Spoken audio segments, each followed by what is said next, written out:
Hey guys, welcome to my channel. If you're new here by any means, my name is Esther. I am a mom of three, one of which is back there sleeping. We're gonna try to get through this video without waking him up. So today we have so much I feel like to get through, so I'll try to be as fast as possible because I don't want this video to be very long. We're gonna talk about postpartum essentials. The previous video I talked about everything postpartum. I spoke about my experiences, the good, the bad, and the ugly. If you are interested, please go back and watch that video. It's pretty interesting. Postpartum is already chaotic and hard enough, and I feel like videos like this can be very helpful from people like me, a mom of three. I've been through this 3 times, so I feel like I have a thing or two to say. So let's just dive right in. The number one thing you're gonna need as far as postpartum is concerned: hydrate. You're gonna need to drink plenty of water all the time, especially if you're breastfeeding. I think that's self-explanatory, but first of all, I think to clean up all the craziness in your body going on, but at the same time you need the breast milk flow to keep coming. So warm water preferably, that's what I've been doing, but whatever kind of water you prefer, you need to hydrate at all time. I usually have something like this in my bathroom. It's a basket, whatever basket you have. It's pretty cute actually. I love it. I got this from Penny's, I believe, if not Deals. And if you have several bathrooms in your house, you can have one basket in each bathroom, and it's gonna have all the essentials ready for you. Just grab whatever you need, and it's very handy and helpful. The number one thing you have is this bad girl here. This is such a lifesaver. If you've had a vaginal birth, it's gonna help you when you go to the bathroom. You just put warm water in here, and then you spray down there while you're doing your business to just help with the burning in the wound, and also the cleaning part. When you want to clean yourself, you first spray warm water in there, and then you know the whole deal. If you need to know the specifics of that, watch my previous video. I talked about this extensively. And the number 2 thing to have in that basket is this disposable underwear. In those first 1, 2, 3 days, usually, at least for me, the blood flow is very heavy, so you need something like this to be able to walk and do everything you need to do comfortably without being scared that anything is gonna leak or anything like that. So this is very handy. And guess who just woke up while I'm trying to film this video? So let's see how this goes while he's around. This is what you're gonna graduate to after the disposable underwear. Is this huge, like literally huge pad. Look at the length of that. It's big and it's lengthy, but it's very good in those days. I've actually had to combine these two at some point.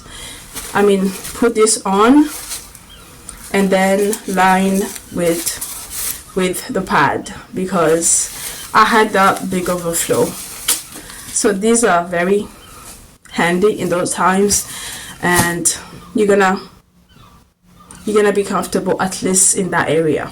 And then after those 2 gigantic things, obviously with the time the flow decreases, and I usually do graduate to something like this. It's a normal pad, but it's slightly bigger as well. That's pretty big, but it's not as big as those things that I just showed you previously, but it does the work very well. Don't talk about tampons. It's actually advised to never use tampons during postpartum when you've had a vaginal birth. So this is gonna be helpful.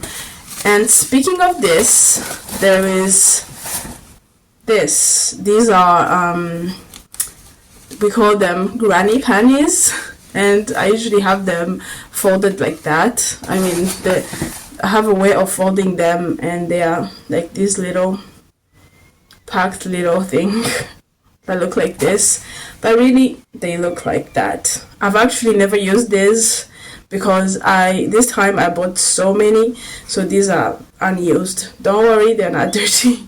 This is very new and washed. So the granny panties, while you put this on, very comfortable. If you have to, let's say, drive or go somewhere to the shops to do some errands, that's gonna be very helpful for you. Another thing you're gonna need when it comes to pain and healing is painkillers. I mean, I never expected to have so many contractions where you just latch the baby on the breast to breastfeed as normal, and then immediately you start feeling heavy, very painful contractions. So you're gonna need some painkillers, paracetamol, ibuprofen. For me, I had to combine paracetamol and ibuprofen for some time, and that was very helpful. And that only goes for like maybe the first 2 to 3 days, and it just goes away. But those 2 days, I mean, contractions, and it really does feel like your uterus is contracting, which is crazy, and it's very, very painful. It's not even like period pain, cramps. No, it's contractions. So make sure that you have painkillers on hand during that time. Soothing spray. Some people use all kinds of different kind of sprays. You're gonna look online or in your pharmacy, whatever suits you or whatever is available to you, but you need some kind of soothing spray for your bits. It's very helpful. I talked about it in my previous video as well. Go check it out to know all the specifics of it, but you need it for sure. So now we move to breastfeeding. Obviously you need some pillows. My mom this time was here when I had this baby, Nate, and she was like, how do you use so many pillows? I was like, I need to be so comfortable in order to breastfeed in peace and harmony, you know what I mean? So make sure that you have all kinds of pillows. I usually have cushions on my back, like 2, and I have these in my living room, in my bed, all over the house. Everywhere I do any kind of breastfeeding, I have pillows around. When you wake up several times, if you have a rocking chair, that's great. It's gonna help you anywhere you are. Make sure that you make that breastfeeding time as comfortable as possible, because it can be hard at times, it can be complicated, it can take time for you and baby to get used to latching and feeding. So if you want to have a smooth experience, as smooth as possible, please get some pillows and cushions. Some of them for me are long where the baby lays, and then the back ones are just cushions. And also I have some that goes around my arms. I've bought those breastfeeding pillows, the one that is round. That has never worked for me. Maybe it's because I'm on the bigger side. That has never worked. It can work for some people, but it has not worked for me. So do what works for you, but you need some kind of pillow to breastfeed your baby. And obviously, because the first few months your body is learning to adjust to how much milk the baby needs, there's gonna be some leaking here and there, or a lot of leaking. For me, it tends to be a lot, so you're gonna need some breast pads. Breast pads are very essential in this time, because usually when you latch the baby on one breast, the other one is most likely going to leak. So you have to put something on there. Very helpful. And another thing is breastfeeding bras. Those are very essential. Like, the amount of times you have to breastfeed a baby is insane. So you need breastfeeding bras that are comfortable, that are gonna make the experience a little bit easier. And also breastfeeding friendly clothes. For me, it's usually things that open in the front most of the time. Buttons in the front, zippers on the front, something that's gonna be just you open and the breast is out in like seconds. You need that. And also pajamas as well. Find pajamas that have openings in the front that can make your life easier. So we've had to have a breastfeeding break with baby Nate because this boy was not cooperating with his little pink cheeks. The next thing you need is nipple balm. Nipple balm is gonna help you. This time with my third baby Nate, thank God my nipples were fine. I didn't have any problems with dryness or cracked nipples. But with specifically my second baby, Tally, I remember the agony that I went through. I had to keep breastfeeding my baby. It did heal eventually with time, but that nipple balm, it's very helpful. Some people do use nipple shields. I've never tried that. I probably should have at that point, but I didn't. I guess I like suffering and pain. But nipple balm is one very essential thing as well. Have it on hand. It's gonna help you. So now for the baby, because postpartum includes obviously your healing and breastfeeding and then the baby. You have this whole newborn that you just had that needs every bit of your care and affection and love. So you need to take care of the baby. There's a few things that I would like to mention that can help you during this time. One of them being Infocall. I think this varies from country to country. Here in Ireland we have Infocall, we have gripe water, and yes, this is about colic.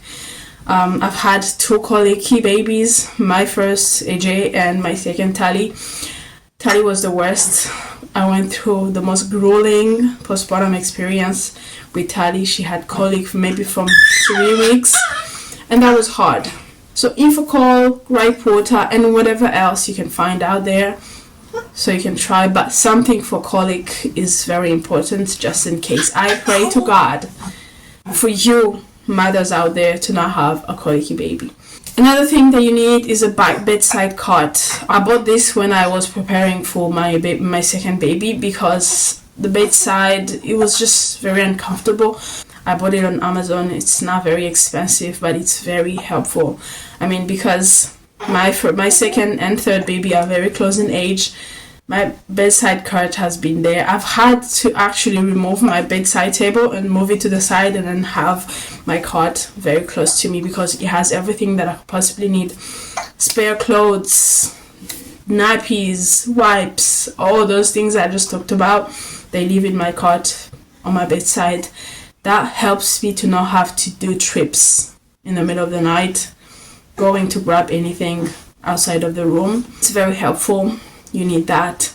And obviously you need nappies and wipes on hand. I just talked about that. I mean, that's self-explanatory. You need to have nappies and wipes for your baby. Unless you do cloth diapering, I've quite literally heard and watched videos online of people who do not use nappies for their babies from newbornhood. They potty train their babies from newbornhood. That is wild. Could never be me because God knows I love my comfort. So nappies it is. And obviously, baby carrier. You need a baby carrier, especially if you have other kids.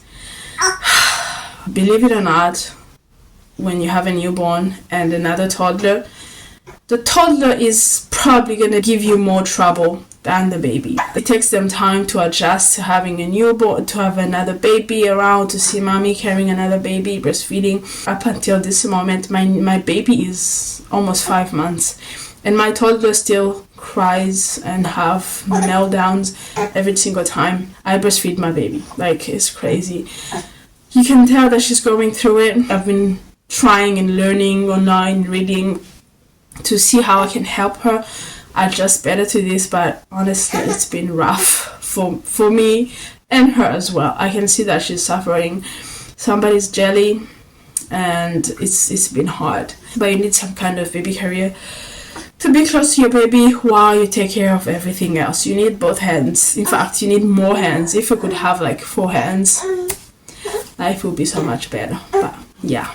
And lastly, have some meals prepped for you. At least a week or 2 of meal prepped.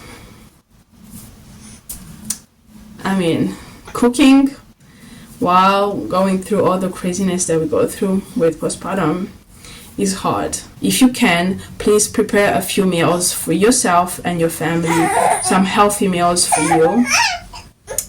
You're trying to heal your body, so feed your body something that's gonna help the healing process.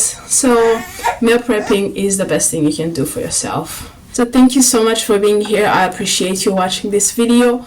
Comment down below if there's anything that I've left out, and don't forget to subscribe to my channel and click on that notification bell so you can be notified whenever I post a video every single week.